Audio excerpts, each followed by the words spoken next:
I attended Sheffield High School in Sheffield, Alabama, and during my senior year I realized that most of the students that I was graduating with did not have a plan for after high school. A lot of people drop out. They don't know that they can go to college and have the opportunity to go to college.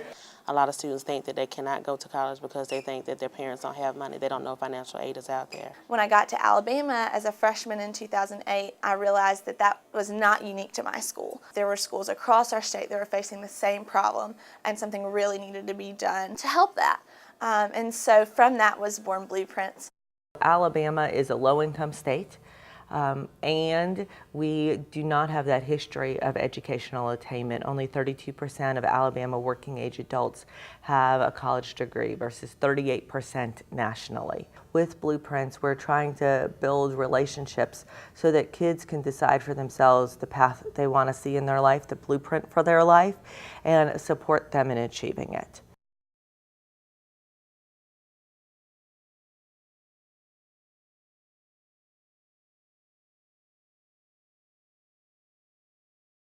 When we started talking about education, it made me feel like, I really want to do it, and I really want to be whatever it is that I expect for me to be.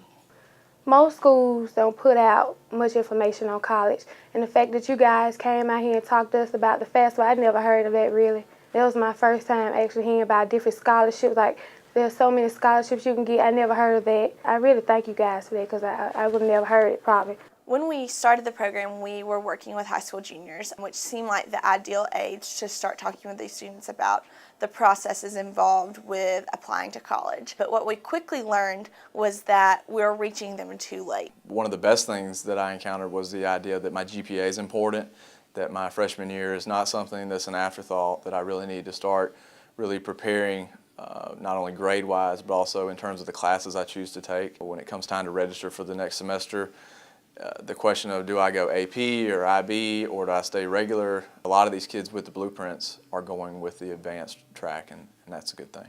They are more interested in college at this point. It has given them a lot more information about where they want to go after they leave high school. Now they're aware of what to expect, and since they're aware, they actually can ask better questions about what they need to find information on.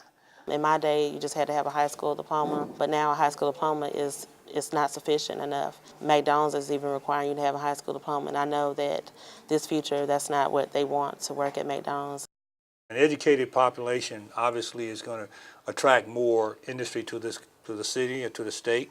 It's going to create an environment where individuals have a means of growth, and just having the realization that college is out there, it's available to them, that gives them a sense of hope. There are always students who have every necessary tool to become college students and to be successful in college. They have everything they need except for someone showing them how to get there and someone telling them, yes, you can do it. I know that it's very vital that you have somebody in your life who's inspirational, somebody who you can look up to, somebody who you feel like, okay, they have good advice, they have good insight, and if I have a question or if I have a problem or if I need some type of answers, I can look to this person to get that from. You want to do what you feel like is best for you. If you don't know, how would you know what to do?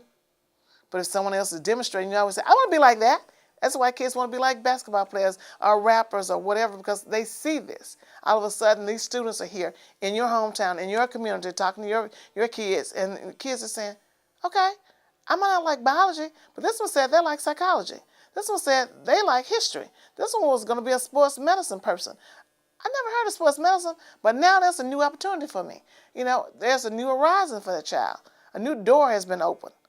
And now all of a sudden they want to walk through it. What helped me was that I can become a writer or a lawyer, whichever I choose, because I have people to help me there.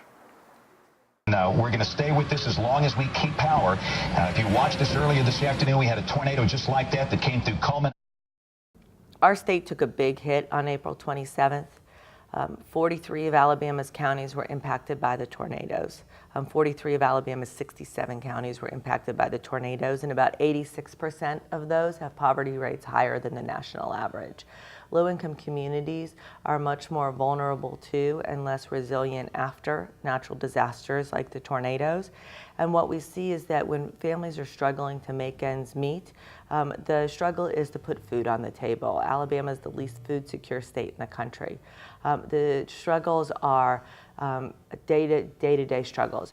Well, in the short term, the tornadoes were certainly devastating, not only in terms of the impact it had on people, but also the impact it had on the infrastructure of the town, be that schools, businesses, things of that nature. I know several students that were impacted directly. Luckily, no injuries, fatalities with any students that I come in contact with, but the stories that they tell, the things that I've seen with my own two eyes, make it known that in the short term there's a lot of work to be done. But I think Tuscaloosa is a very resilient town. In long-term effects, I think that out of this tragedy will come opportunity to build back even better. And Blueprints, in many ways, has made the University of Alabama accessible to our students. They see it as part of the whole community, and now they see themselves as even more part of the community at large. And I think that because of the tornado and because of the call to action that everybody had to help out the neighbor, help out your friend, help out somebody down the road that you never met in your life, I think that the students that took advantage of Blueprints this semester had two pieces. They had that exposure piece from Blueprints, but they also had that piece that nobody knew was coming that has made them a better person, and they'll tell you that too. We see this as a really amazing opportunity to work with our communities, to work with them as they vision what they want to look like moving forward, and to support them in that vision, because they are frail.